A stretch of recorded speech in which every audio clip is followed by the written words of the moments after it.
Okay, in this question, we're going to look at a pack of cards. A card is drawn at random from a pack of cards.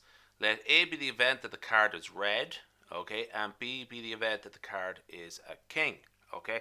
Now, just something for later on, once you get used to these questions, you won't be told something like this, but in fact, you should state it in your answer, okay. So it's part of the question here, but later on, this is the type of thing that you should have in your answer, what A means and what B means, okay? Now, does the color of the card affect the probability of it being a king? Well, this is essentially what we're talking about here is independent events. That's really what this is about, okay? Are A and B independent events, okay? So, first off, what is A?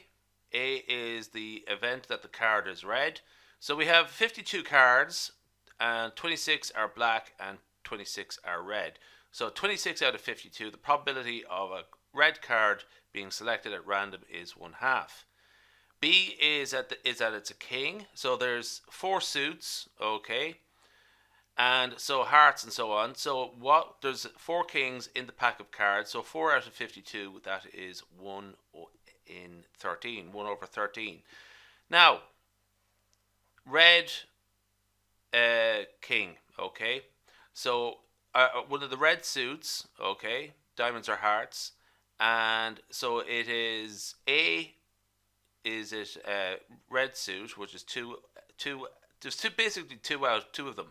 There's king of hearts and king of diamonds. Okay, so 2 out of 52 are kings from red suits, like with the 4 suits of a pack of cards, the 4 types. Okay, so 2 out of 52, that is 1 in 26. Okay, so what we're going to do here is just check that the probability of A intersection B, A and B, is that equal to the probability of A times the probability of B? Yes, it is. Okay, 1 over 26 is equal to 1 over 13 times 1 over 2. Okay, so the color of the card does not affect the probability of it being a king. So that's that one there. So this is just a quick question about independent events. Okay, so it's just a little bit of knowledge about packs of cards would help as well. Okay, so yeah, we'll leave it there.